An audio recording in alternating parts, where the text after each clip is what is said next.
Hello दोस्तों। हम में से बहुत लोग नवल रविकांत को जानते होंगे। नवल रविकांत एक बहुत ही सक्सेसफुल एंटरप्रेन्योर और अर्ली स्टेज इन्वेस्टर है। वह एक बहुत ही इंटेलेक्चुअल और पॉपुलर पर्सन है। मैं पर्सनली उन्हें बहुत एडमायर करता हूँ और उनका बहुत बड़ा फॉलोअर हूँ। वह कुछ इम्पोर्टेंट टॉपिक्स जैसे कि वेल्थ, हैप्पीनेस, फिलॉसफी पर अपने लर्निंग्स ट्विटर और पॉडकास्ट के माध्यम से शेयर करते रहते हैं। यह लर्निंग्स बहुत लोगों के लिए बहुत वैल्यूएबल और लाइफ चेंजिंग होते हैं।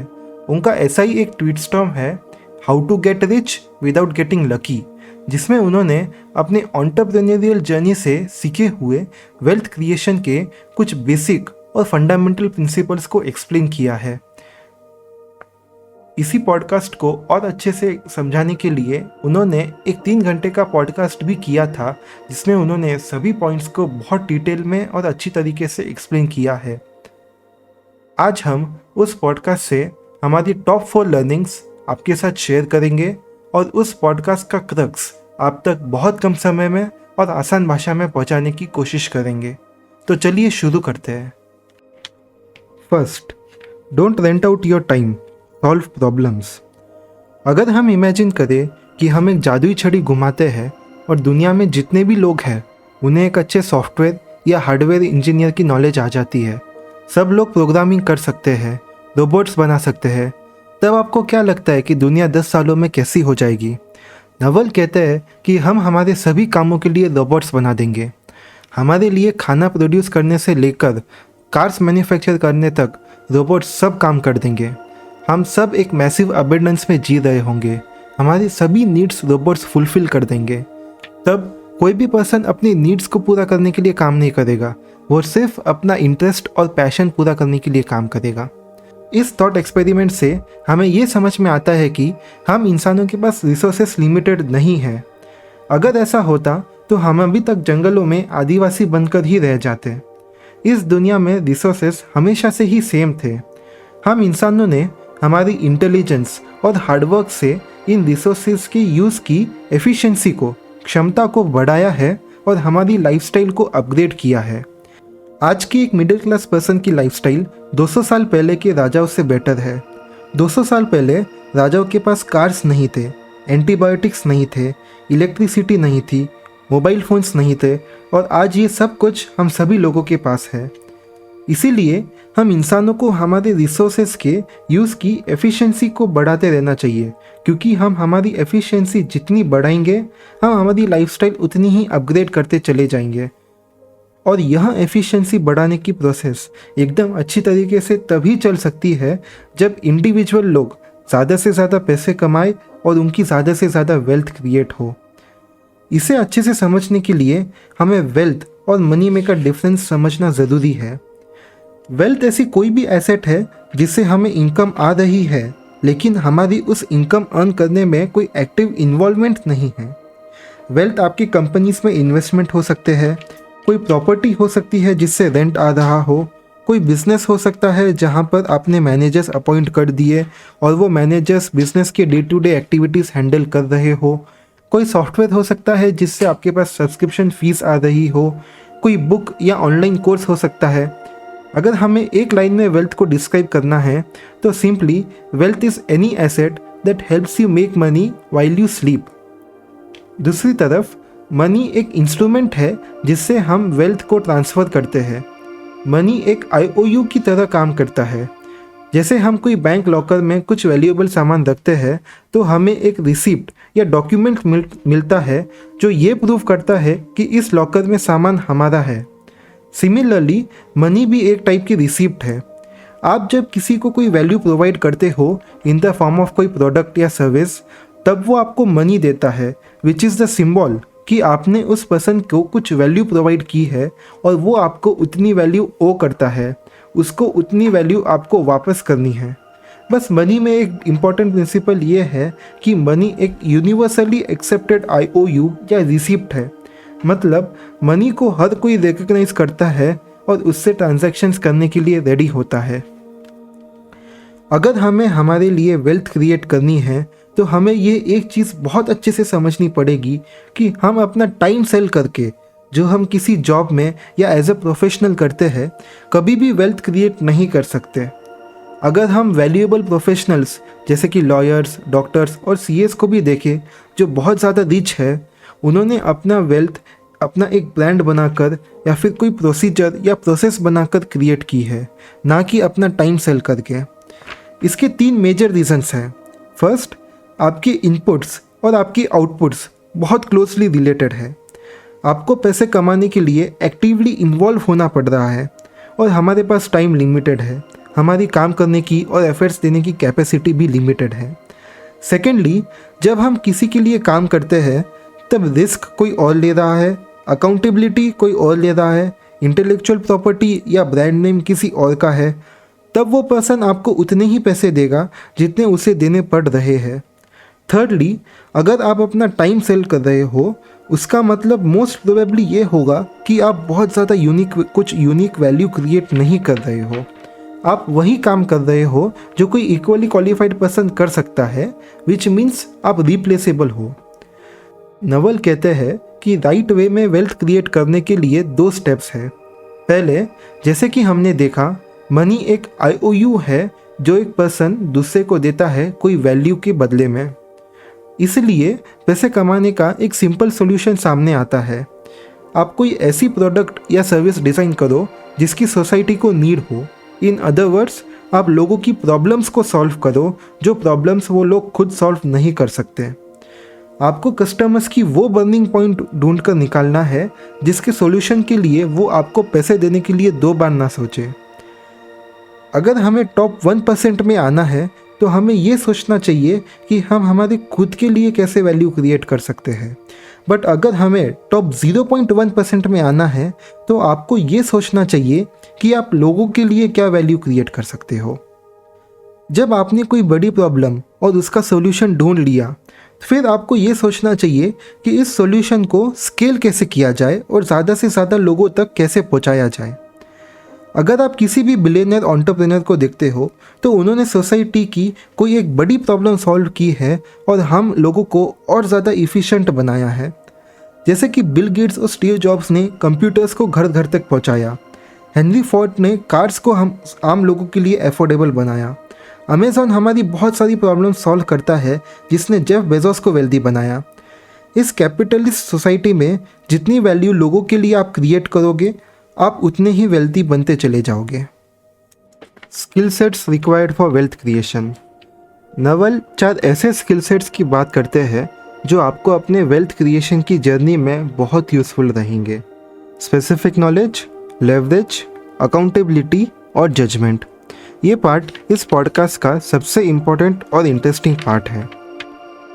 Specific knowledge. हमें जनरली ऐसा लगता है कि कोई भी स्किल हमें सिखाई जा सकती है। हम ट्रेनिंग लेकर कोई भी चीज़ सीख सकते हैं, पर नवल के अकॉर्डिंग ये बिल्कुल भी सही नहीं है। सब कुछ सिखाया नहीं जा सकता। इनफैक्ट सब में इंटरेस्टिंग चीज़ें वो होती है जो सिखाई नहीं जा सकती। वो एक पर्सन खुद से सीखता है, उस फील्ड में खुद से काम करके, एक्सपेरिमेंट्स करके और फील्ड में एक्सपीरियंस गेन करके। ऐसे फील्ड के नॉलेज को जो एक पर्सन अपने एक्सपीरियंस से गेन करता है, हम स्पेसिफिक नॉलेज कह सकते हैं। फॉर एग्जाम्पल, एक डॉक्टर अपने एजुकेशन के वक्त बॉडी के फंक्शनिंग की नॉलेज गेन करता है जो उसे बुक्स और लेक्चर्स से आ जाती है। बट जब वो 10 साल काम करता है, बहुत सारे ऑपरेशंस में पार्ट लेता है, उन्हें लीड करता है, अलग अलग केसेस को ऑब्जर्व करता है और सीखता है, उसके बाद वो अपने काम में एक एक्यूरेसी के लेवल तक पहुंचता है। एक डॉक्टर अपने फर्स्ट ईयर में जो ऑपरेशन करेगा और अपने 10th ईयर में जो ऑपरेशन करेगा, उसमें ज़मीन आसमान का फ़र्क होगा। और ये जो एक्यूरेसी में इंक्रीज़ आया है वो उस स्पेसिफिक नॉलेज की वजह से आया है जो उस डॉक्टर ने अपने 10 साल की वर्क एक्सपीरियंस में गेन करी है। स्पेसिफिक नॉलेज को सिंपली हम कह सकते हैं कि जब कोई पर्सन एक डोमेन के जनरल नॉलेज जो सभी तरफ अवेलेबल है उस पर अपनी खुद की यूनिक जजमेंट बनाता है, तब वो उस डोमेन में स्पेसिफिक नॉलेज बिल्ड करता है। जब आप वेल्थ क्रिएशन के बारे में सोचते हो तो स्पेसिफिक नॉलेज ही है जो मैटर करता है, क्योंकि स्पेसिफिक नॉलेज वो नॉलेज है जो आप कोई ट्रेनिंग से या बुक से नहीं गेन कर सकते। अगर आपके पास सिर्फ वो ही नॉलेज है जो कोई भी ट्रेनिंग से गेन कर सकता है, तब आप बहुत रिप्लेसेबल बन जाओगे।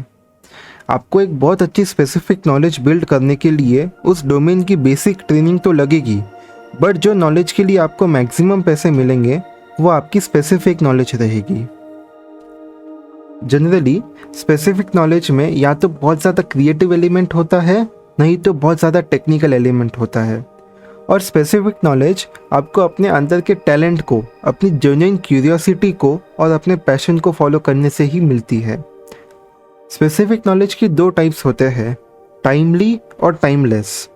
अगर आप कोई ऐसे फील्ड में स्पेसिफिक नॉलेज बिल्ड कर रहे हो जिस फील्ड की लाइफ लिमिटेड है, तो हम उसे टाइमली स्पेसिफिक नॉलेज कह सकते हैं। फॉर एग्जाम्पल, अगर आप मशीन लर्निंग के वर्ल्ड क्लास एक्सपर्ट बनते हो, तो मशीन लर्निंग में अगले 25 से 30 सालों में सैचुरेशन आ जाएगा, तब आप टाइमली स्पेसिफिक नॉलेज बिल्ड कर रहे हो।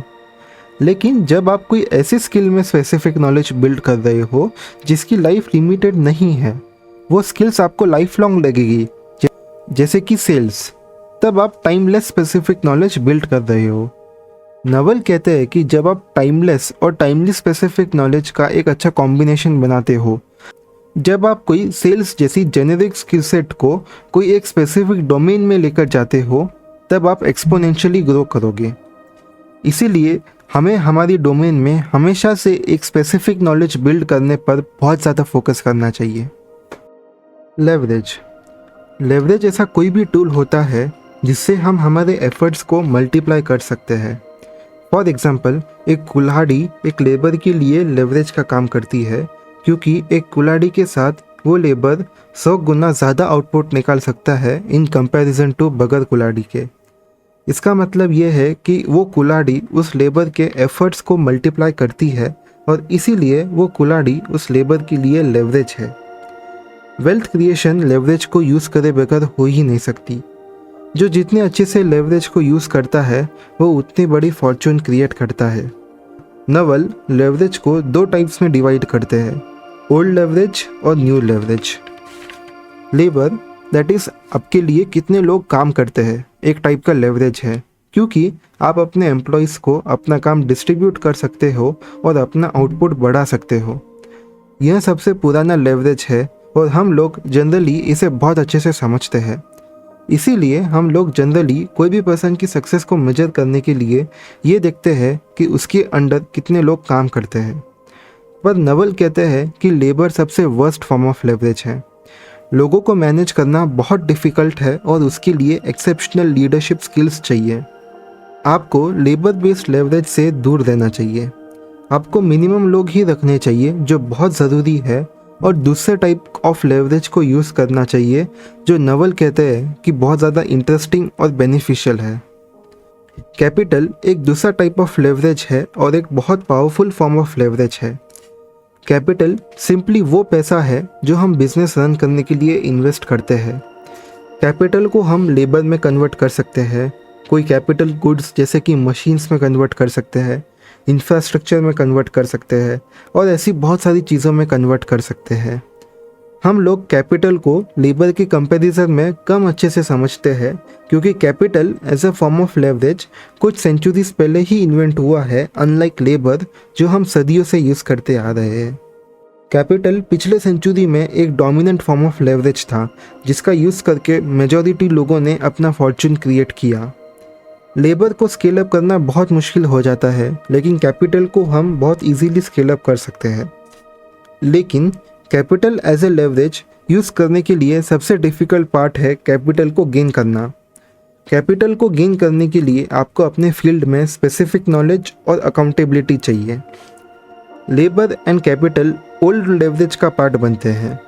नवल एक न्यू लेवरेज की बात करते हैं जो काफ़ी इंटरेस्टिंग है, और वो है प्रोडक्ट लेवरेज। प्रोडक्ट लेवरेज ऐसा लेवरेज होता है जिससे हमारी marginal cost of production zero हो जाती है। इसका मतलब ये है कि जब हमारा प्रोडक्ट रेडी हो जाता है तो फिर वो प्रोडक्ट 10 कस्टमर्स यूज़ करे या 1 लाख कस्टमर्स यूज़ करे, हमारा कॉस्ट सेम होता है। In simple words, additional product बनाने के लिए हमें कोई कॉस्ट नहीं लगता। फॉर एग्ज़ाम्पल, एक टेडी बेयर बनाने वाले टॉय मैन्युफैक्चरर को हर एक टेडी बेयर सेल करने के लिए वो टेडी बेयर मैन्युफैक्चर करना पड़ेगा और उसमें एक कॉस्ट इन्वॉल्व होगी। बट वहीं एक मोबाइल गेम बनाने वाली सॉफ्टवेयर कंपनी को वो गेम बनाने में एक बार तो कॉस्ट लगेगी, बट जब वो बन जाता है उन्हें उनके कस्टमर्स को बस वो गेम की कॉपी देनी है और उसमें उन्हें कोई कॉस्ट नहीं लगती। इसे कहते हैं zero marginal cost of production, जो प्रोडक्ट लेवरेज से आती है। पहला कंप्यूटर्स और कोडिंग से सॉफ्टवेयर्स और रोबोट्स के फॉर्म में, और दूसरा इंटरनेट का यूज़ करके ब्रॉडकास्टिंग के फॉर्म में। ये टाइप ऑफ लेवरेज बहुत रिसेंटली इन्वेंट हुआ है। सबसे पहले जब प्रिंटिंग प्रेस इन्वेंट हुआ तब ये लेवरेज इंट्रोड्यूस हुआ था। फिर जब ब्रॉडकास्ट मीडिया आया केबल्स, टीवीज़ और रेडियोज़ के साथ, तब इसे बहुत बूस्ट मिला और आज ये टाइप बहुत एक्सपोनेंशियली ग्रो कर चुका है बिकॉज ऑफ इंटरनेट और कंप्यूटर्स और कोडिंग। आज आप इस लेवरेज को यूज़ करके अपने एफर्ट्स को बहुत ज़्यादा मल्टीप्लाई कर सकते हो बिना लोगों के और बिना कैपिटल के। आज के टाइम के लगभग सभी बिलियनर्स और मल्टी मिलियनर्स जैसे कि Jeff Bezos and mark Zuckerberg and Bill Gates etcetera ने इसी लेवरेज को यूज़ करके अपनी वेल्थ क्रिएट की है। इस नए टाइप के लेवरेज की एक खास बात यह है कि ये लेवरेज परमिशन लेस है।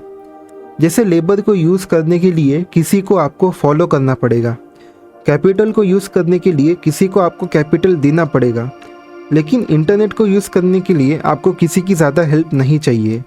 सिमिलरली आपको बस प्रोग्रामिंग लैंग्वेजेस सीखने हैं और आपके पास एक रोबोट्स की आर्मी होगी जो आपके इंस्ट्रक्शंस को फॉलो करेगी। इंटरनेट एक लेवल प्लेइंग फील्ड बना देता है। अब इंटरनेट के वजह से आपका बैकग्राउंड इतना मैटर नहीं करेगा, बस आपके स्किल सेट्स और आप क्या वैल्यू एडिशन कर सकते हो, बस वही मैटर करेगा। सिमिलरली कंप्यूटर्स को हम एक चीप फॉर्म ऑफ लेबर की तरह भी देख सकते हैं। रोबोट्स कोई फ्यूचर की टेक्नोलॉजी नहीं रही। रोबोट्स के बनने का मेजॉरिटी प्रोग्रेस ऑलरेडी हो गया है। सिर्फ हम उन्हें हीट एंड इफ़िशिएंसी रीजंस की वजह से छोटी डिवाइसेस में पैक करके रखते हैं। आज हर वो पर्सन जिसे कंप्यूटर प्रोग्रामिंग आती है उसके पास रोबोट्स की पूरी आर्मी है। उसे बस नए और इंटेलिजेंट तरीके निकालने हैं उस आर्मी को यूज़ करने के लिए। जैसे इस प्रोडक्ट लेवरेज के यूज़ में इनपुट में इक्वलिटी है, वैसे ही इसके आउटपुट में भी इक्वलिटी है। क्योंकि प्रोडक्ट लेवरेज में मार्जिनल कॉस्ट ज़ीरो होता है, एडिशनल यूज़र को वो प्रोडक्ट सेल करने में कोई कॉस्ट नहीं लगता है। जो प्रोडक्ट सबसे ज़्यादा लोग यूज़ करेंगे वो प्रोडक्ट उतना प्रॉफिटेबल रहेगा, इसीलिए वो प्रोडक्ट को बनाने का बजट सबसे ज़्यादा रहेगा और इसी रीज़न के वजह से वो प्रोडक्ट सबसे बेस्ट रहेगा। फॉर एग्ज़ाम्पल, अंबानी फैमिली को हमसे बेटर मूवीज़ देखने नहीं मिलती है, हमसे बेटर सॉन्ग्स सुनने नहीं मिलते हैं। गूगल उन्हें कोई स्पेशल अकाउंट नहीं देता है जिसमें सर्च रिजल्ट्स बेटर हो। इन प्रोडक्ट्स के नेचर के वजह से इनका ideal target market upper middle class लोग ही रहते हैं। आज जो भी एक्सपेंसिव प्रोडक्ट्स अमीर लोग खरीदते हैं उनमें से मेजॉरिटी सिर्फ उनके वेल्थ को शो ऑफ करने के लिए होती है। रोलेक्स की वॉच भी वही टाइम बताएगी जो एक 500 की घड़ी दिखाती है। इवन कार्स के केस में एक 25 लाख की कार में और एक 1 CR की कार में बहुत ज़्यादा डिफरेंस नहीं होता है। उनकी बस प्राइस बहुत ज़्यादा होती है ताकि कुछ ही लोग उन्हें अफोर्ड कर पाए और वो एक स्टेटस सिंबल बने। Finding people to partner with. Compounding एक बहुत ही मार्वेलस फोर्स है। लाइफ के सभी बेनिफिट्स कंपाउंड इंटरेस्ट से ही आते हैं, फिर चाहे वो रिलेशनशिप्स में हो, लर्निंग में हो या वेल्थ क्रिएशन में हो। इसीलिए हमें लॉन्ग टर्म लोगों के साथ लॉन्ग टर्म रिलेशनशिप्स बनाने पर फोकस करना चाहिए। जब हम लोगों को चूज़ करते हैं जिनके साथ हमें काम करना है, तब 3 क्वालिटीज़ उनमें इंश्योर करना बहुत ज़रूरी है: हाई इंटेलिजेंस, हाई एनर्जी और इंटीग्रिटी। इंटेलिजेंस होना ज़रूरी है, नहीं तो वो पर्सन की डायरेक्शन सही नहीं रहेगी। हाई एनर्जी रहना मस्ट है क्योंकि दुनिया स्मार्ट और लेज़ी लोगों से भरी हुई है। और इंटीग्रिटी सबसे इम्पॉर्टेंट होती है। आपको उस पर्सन पर इजीली ट्रस्ट करना पॉसिबल होना चाहिए। हमें नेगेटिव लोगों से दूर रहना चाहिए क्योंकि नेगेटिव लोग ना खुद कुछ काम करते हैं ना किसी और को काम करने देते हैं। आदमी में एक लाइन बहुत यूज़ होती है: आइदर लीड, फॉलो और get out of the way. Naval कहते हैं कि हमें हमारे सराउंडिंग में ऐसे लोग ढूंढने चाहिए और खुद भी ऐसा बनना चाहिए जो रैशनल ऑप्टिमिस्ट हो। रैशनल ऑप्टिमिस्ट का मतलब होता है वो लोग जो कोई सिचुएशन की रियलिटी को एज इट इज़ देखते हैं, सब चैलेंजेस को रिकॉग्नाइज करते हैं, बट खुद के और अपनी टीम के कैपेबिलिटीज़ पर कॉन्फिडेंस रखते हुए सभी चैलेंजेस का सॉल्यूशन ढूंढने की कोशिश करते हैं। सभी सक्सेसफुल लोगों का एक्शन बायस बहुत स्ट्रांग होता है। वो ट्रायल एंड एरर की मेथड पर भरोसा रखते हैं, क्योंकि कोई भी चीज़ चलेगी या नहीं इसे फिगर आउट करने का सबसे आसान तरीका एक ही होता है, आप वो चीज़ करके देख लो। आपको इरैशनल ऑप्टिमिस्ट बिल्कुल नहीं चाहिए जो सिचुएशन की रियलिटी को समझे बगैर ही ऑप्टिमिस्ट बन रहे हैं, पर आपको ऐसे लोग चाहिए जिन्हें आने वाले सभी रिस्क और चैलेंजेस का एहसास हो, बट फिर भी उनकी सॉल्यूशंस ढूंढकर उस प्रोजेक्ट पर दिल से काम करने के लिए रेडी हो। First principles thinking and micro economic concepts. Naval का मानना यह है कि हमें हमेशा फर्स्ट प्रिंसिपल बेसिस पर सोचना चाहिए। फर्स्ट प्रिंसिपल थिंकर्स ये मानते हैं कि हम कोई भी कंसेप्ट को बहुत सारे कैटेगरीज और सब कैटेगरीज में डिवाइड कर सकते हैं, और जो सबसे छोटी कैटेगरी होगी उसे हम फर्स्ट प्रिंसिपल कहते हैं।